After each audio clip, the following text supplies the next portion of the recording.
മോഹൻലാൽ പക്ഷേ തുടരും എന്ന സിനിമയിൽ അഭിനയിച്ച മോഹൻലാൽ തന്നെയാണ് വാമനപുരം ബസ് റൂട്ട് എന്ന് പറഞ്ഞ സിനിമയിലും അഭിനയിച്ചത്. അപ്പോൾ മോഹൻലാൽ ഒരു സിനിമയിൽ അഭിനയിക്കുന്നത് കൊണ്ട് ആ സിനിമ വിജയിക്കില്ല. അത് അങ്ങനെയാണ്.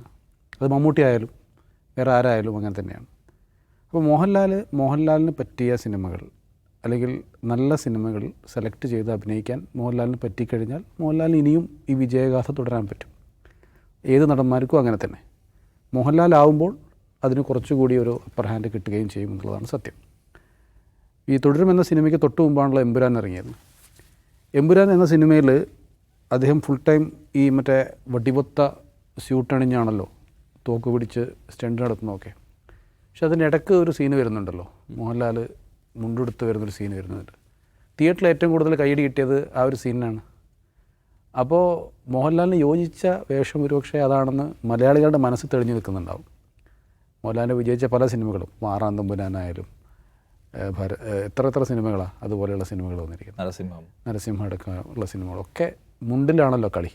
ദൃശ്യം പോലും മുണ്ടാണ്. അതെ, മുണ്ടാണ്. ആ മുണ്ട് പിടിക്കുന്നതിലൊക്കെ ഒരു വല്ലാത്തൊരു മെയ്വഴക്കം മോഹൻലാലിനുണ്ട്. അത് നമുക്ക് എല്ലാവർക്കും അറിയുന്ന കാര്യമാണ്. അപ്പം അതൊരു സംഗതിയാണ്. പക്ഷെ മുണ്ടെടുത്തുകൊണ്ട് മാത്രം സിനിമ വിജയിക്കണമെന്നില്ല. അപ്പോൾ അങ്ങനെ ഒരു സംഗതിയുണ്ട്. പിന്നെ എമ്പുരാൻ കൊടുത്തൊരു ഹാങ് ഓവർ ഉണ്ട്. എമ്പുരാൻ വലിയ പ്രതീക്ഷയോട് കൂടി വരികയും എന്നാൽ ആ പ്രതീക്ഷയെ കുത്ത സിനിമ ഇല്ല എന്ന് തോന്നുകയും ചെയ്യുകയും പിന്നെ മറ്റ് വിവാദങ്ങൾ മാറ്റി വെച്ചോളൂ, അതവിടെ നിന്നോട്ടെ. അപ്പോൾ ഒരാൾ ഫേസ്ബുക്കിൽ പോസ്റ്റ് എമ്പുരാൻ കണ്ട പാപം തുടരും കണ്ടപ്പോൾ ഇല്ലാതായി കളഞ്ഞു എന്നൊക്കെ പറഞ്ഞ് കമൻറ്റുകളൊക്കെ ഉണ്ട്. പക്ഷേ അങ്ങനെയൊന്നുമല്ല. നേരെ മറിച്ച് ആളുകൾ പ്രതീക്ഷിക്കുന്ന ഒരു സംഗതി കിട്ടാത്തതിൻ്റെ ഒരു വിഷമം എന്തുണ്ടായിരുന്നു ഈ മോഹൻലാൽ ആരാധകർക്കുണ്ടായിരുന്നു. അത് തുടരും എന്ന സിനിമയിലൂടെ അവർക്ക് മാറിക്കിട്ടി.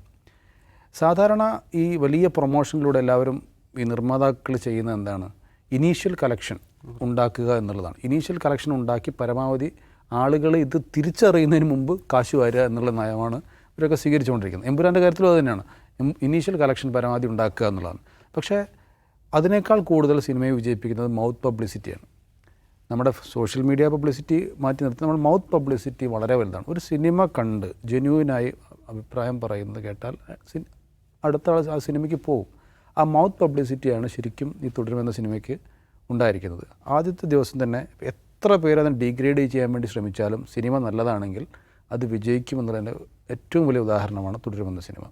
ഇപ്പോൾ അതിൽ ആവശ്യത്തിനുള്ള കാസ്റ്റിംഗ്, ഇപ്പോൾ മോഹൻലാൽ ശോഭന എന്നുള്ള പഴയ ജോഡിയെ തിരിച്ചു കൊണ്ടുവന്നു. പക്ഷേ അതൊന്നുമല്ല സിനിമയെ വിജയിപ്പിച്ചത്. വേറെ കുറേ കാര്യങ്ങളാണ്. മോഹൻലാലിൻ്റെ മെയ്വഴക്കത്തോടൊപ്പം തിരക്കഥയുടെ കരുത്തും എല്ലാം അതിൽ ഉൾപ്പെടുന്നുണ്ട്. അപ്പോൾ ഒരു സിനിമ വിജയിക്കുന്നത് ഒരു താരം കൊണ്ട് മാത്രമല്ല, എന്നാൽ താരവും അതിൽ ഘടകമാണ്. മോഹൻലാൽ എന്ന് പറയുന്ന നടൻ മലയാളത്തിൽ സിനിമ വിജയിക്കാനുള്ള ഏറ്റവും വലിയ ഘടകമാണ്. പക്ഷേ സിനിമ കൂടി നന്നാകുമ്പോൾ മാത്രമേ അത് സാധ്യമാവുന്നുള്ളൂ. തുടരും എന്ന സിനിമയുടെ കാര്യത്തിൽ എല്ലാം ഒരുപോലെ വർക്ക് ചെയ്തു. അത് മോഹൻലാലിന് ഗുണം ചെയ്തു, നിർമ്മാതാക്കൾക്ക് ഗുണം ചെയ്തു, സംവിധായകന് ഗുണം ചെയ്തു.